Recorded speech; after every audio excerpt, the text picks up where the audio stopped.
हो रहा। जय श्री राम गुरु जी। जय श्री राम। आज जो ये जलधार बह रही है, ये कब से और क्यों बह रही है और इसका कारण क्या है और इसका इतिहास क्या है, गुरु जी हमारे दर्शकों को आप बताइए। और ये जलधार का मुख्य कारण क्या है और इसका बहना और इसका स्वास्थ्य में क्या लाभ होता है इसके नहाने से, और ये क्यों बह रही है और कितने वर्षों से बह रही है। हाँ, ये बहुत प्राचीन स्थान, लगभग 400 साल पुराना ये गौमुख स्थान है और ये भादो गाँव गौमुख मंदिर से प्रसिद्ध है। और यहाँ पर ये हम लोगों के आश्रम रामानंद संप्रदाय का है और इसमें हम लोग राम उपासक हैं, विशिष्ट सिद्धांत का प्रतिपादन करते हैं। और लगभग 400 साल पुराना आश्रम है। यहाँ पर पहले बनखंडी बाबा पीपल के पास में गुफा बनाकर तपस्या करते थे और वो नित्य योग बल से भिलारिया घाट स्नान करने जाते थे। नर्मदा स्नान करके तो वापस आते थे। ऐसा उनका अनवरत बहुत वर्षों तक क्रम चला। एक बार क्या हुआ कि भादो महीना में जन्माष्टमी के बाद वो योग बल से और नर्मदा स्नान करने जा रहे थे तो मोरन नदी के बीच में उनकी समाधि खुल गई और वो कीचड़ में दलदल फंस गए। उन्होंने नर्मदा से प्रार्थना की, नर्मदा जी का खुलवाया और उनको निकाल गया।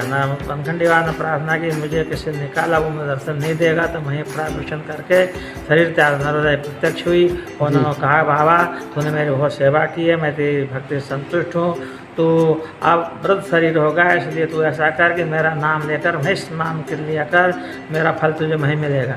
बाबा ने कहा कि नहीं माँ, जब तक शरीर है मैं आप में स्नान करूँगा। तो ऐसी प्रतिज्ञा है, तो ऐसा कर मेरे किनारे में बस जा, यहाँ पर तेरी सारी व्यवस्था होगी और तू मेरे में स्नान कर लेगा। बनखंडी बाबा ने कहा कि देखो माँ, जिस गुफा में मैंने रहकर बरसों तपस्या की है, भजन किया, उसको कैसे त्याग दूँगा। तो नर्मदा ने कहा कि देखो बाबा, यदि आप गुफा भी नहीं छोड़ना चाहते, न स्नान करना छोड़, तो फिर इसी तरह किसी दिन फंसोगे और फिर मेरे को दोष लगाओगे। कुछ देर स्तब्ध रहने के बाद नर्मदा जी से बनखंडी बाबा ने कहा कि देखो माँ, यदि आप मेरी भक्ति संतुष्ट है तो एक धारा मेरे गुफा के पास भेज दो, मैं पर स्नान कर लिया करूँगा।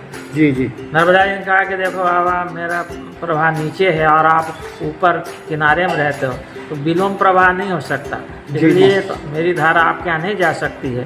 तो बोले माँ, यदि ऐसा है तो मैं हमेशा जैसा क्रम चला वैसे स्नान करूँगा। थोड़ी देर स्तब्ध रह करके नर्मदा ने कहा, देखो मेरे सामान्य सूर्य पुत्री ताप्ती जी आपसे ऊपर बैठती है सतपुड़ा था पहाड़ किनारे किनारे, वो आपको स्वीकार, उसकी एक धारा आ जाएगी, उसमें स्नान करना। बनखंडी बाबा, ठीक है माँ, मुझे स्वीकार है, ताप्ती जी की धारा आती है तो मैं स्नान करूँगा। नर्मदा स्नान का अंतर ध्यान हो गई।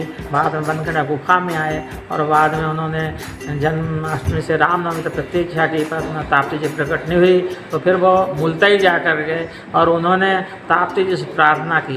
इक्कीस दिन का वहाँ पर अनशन किया।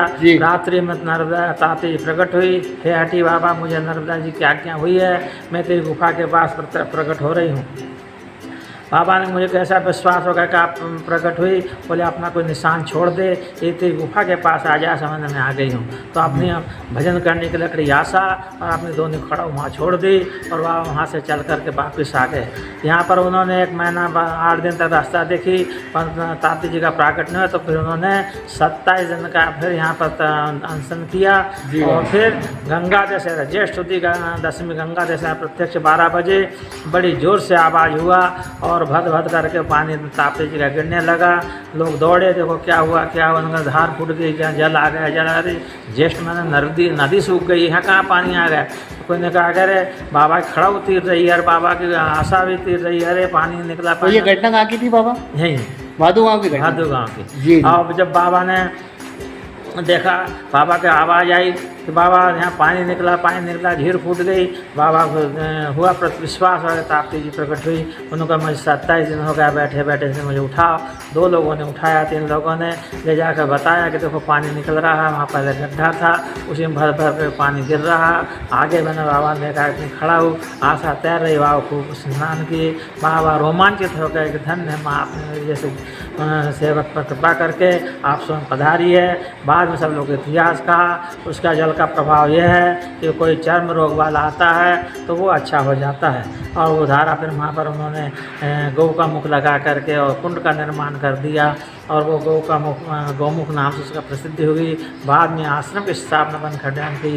उनके बाद धीरम दास जी, रणछोड़ दास जी, भागवत दास जी, प्रेम दास जी, शालिग्राम दास जी, उसके बाद हम इस समय ओंकार दास जी नाम से 7 पीढ़ी से यहाँ पर सेवा कर रहे हैं। तो दादाजी आपकी पीढ़ी चल रही है। हाँ। और आपका नाम भक्तों को फिर से एक बार और बोल दें। कौन का? आपका नाम दादा? श्रीमहन महामंडलेश्वर श्रीमहन ओंकार दास जी। और जो समाधि स्थल जो हाँ, यहाँ पर भागवती दास जी और शालिग्राम दास जी की मूर्ति है। हम शालिग्राम दास जी हमारे शिष्य हैं और शालिग्राम दास जी भागवती दास जी हमारे शिष्य हैं। अभी 3 परंपरा यहाँ पर है और मूर्ति लगी हुई है। और बाकी यहाँ पर बनखंडी बाबा, रणछोड़ दास जी, धीरम समाधि बनी हुई है। ये आश्रम अनवर देश का चलता है। गौ सेवा, सन सेवा और पौराणिक वैदिक परंपराओं का निर्वहन होता है। गौ सेवा होती है, सन सेवा होती है। कुंभ में हमारा एक विशिष्ट स्थान है श्रीमद 12 भाई डांडिया खालसा का हमारा कैंप। तो अभी जो आगामी कुंभ आने वाला है तो इसमें भी आप स्नान करने हरिद्वार में हमारा कुंभ लगेगा जी। हमारा जो है कनखल में 12 भाई डांडिया खालसा। तो आसपास के कई क्षेत्र के लोग जा सकते हैं आपके साथ? जाते ही हैं, जाते नहीं, जा सकते हैं। हाँ, सिवनी मालवा के बहुत लोग जाते हैं, हरदा के मानने सैकड़ों लोग जाते हैं, वो हमारे पास ही रुकते हैं कुंभ में। और मान लो अभी कोई जाना चाहता है तो आपसे संपर्क कर सकते हैं। हमारा पेपर में निकलता है, हमारे कार्ड छपते हैं, सबको दिए जाते हैं। तो गुरुजी जैसे कुंड में नहाना है तो मतलब आपके कुछ राशि लगती है कि नहीं? कुछ राशि सेवा, फ्री सेवा होती है। फ्री सेवा? हाँ, वहाँ पर सन सेवा जितना भी कुंभ रहता है, 1.5 महीना 1 महीना अखंड भंडारा चलता है। जी जी, सबको सेवा होती है। तो आपका जो अखाड़ा जाता है किस नाम से जाता है? 12 भाई डांडिया खालसा। 12 भाई डांडिया खालसा जी जी, के नाम से हमारे कैंप का नाम होता है। और आप जाएंगे कुंभ में, कहीं भी नाम लेंगे तो हमारे पास पहुंच जाएंगे। तो ये बनखंडी बाबा स्थान है, उनकी कृपा से यहाँ संचालन होता है। सन 47 में आकर के कच्छ के मंजी जयराम भाई ने इसको बड़ा रूप दिया और उसका नव निर्माण कराया जी। इसी संदर्भ में जब यहाँ जंगल था तो एक बार के आसपास के 3 गांव थे, झागर खेड़ा, अंधेरिया खेड़ा और इसली खेड़ा। वहाँ पर कालरा फैल गया था, प्लेग होती थी, जो चूहे से बीमारी होती थी और उसमें गांव के गांव मर जाते थे। तो भादों सावन महीना वहाँ बीमारी फैली, बहुत लोग मारे गए। सब बाबा के शरण में आए। बाबा इस प्रकार से हमारे यहाँ बहुत लोग मर गए हैं। बाबा ने कहा ताप्ती जी का जल ले जाओ। जैसे अभी ये चल रहा है, हाँ, कोरोना है, कोरोना चल रहा है, इसी प्रकार से वो उस समय 400 साल पहले भी हुआ था। उसमें बहुत लोग मारे गए थे प्लेग में जी। तो उन्होंने कहा कि जाओ, ताप्ती जी का ये सूर्य पुत्री है, यमराज जी की बहन है और ये आपकी रक्षा करेगी। तो उन्होंने सब ले जा घड़े भर भर अपने घरों में छीटा, गांव में छीटा, बीमारी ख़त्म हो गई। और जब बीमारी ख़त्म हो गई फिर बाबा पास आए, बाबा हमको वहाँ अच्छा नहीं लग रहा है, गांव में सुनसान, बहुत लोग मर गए हैं, तो भूत देखते हैं, डर लगता है, भयावन लगता है, रात्रि अंधेरा है, उस समय बिजली का साधन कुछ था नहीं, बड़ी समस्याएं थी। सबने प्रार्थना की बाबा हम लोग वहाँ से आपकी शरण में रहना, आपने हमारा जीवन दान दिया, हमारी रक्षा की। उन्होंने कहा आकर बस जाओ यहाँ। सब लोग यहाँ पर आकर के आश्रम के आसपास किनारे बस गए। और क्या नाम होगा हमारे गांव का? बोले आप देखो भादों में तुम लोग यहाँ बस रहे हो, इसी गाँव का नाम भादो गाँव। अच्छा, गाँव का नाम भी उसी से के नाम से हुआ, उसी से नाम भादो गाँव नाम हो गया। और वहाँ तब से आज तक हमारे जैसे हो गया, इसमें कभी कोई बीमारी नहीं आती है। इस गाँव में कोरोना भी नहीं है? नहीं, सुरक्षित गांव है ये। हमेशा बनखंडी बाबा की कृपा से जो भी जिसके शादी ब्याह नहीं होता है, जिसको नौकरी नहीं लगती है, कोई परेशानी है, तो वो आगे बनखंडी बाबा के जाकर प्रार्थना करता है तो उसके लड़के की शादी होती है, लड़की की शादी होती है। जिसका लड़का नहीं हो रहा उसका लड़का होता है। बनखंडी बाबा कृपा करते हैं और उनके बहुत प्रत्यक्ष प्रमाण है। धन्यवाद गुरुजी, पाँव लगे। जय श्री राम। जय श्री राम।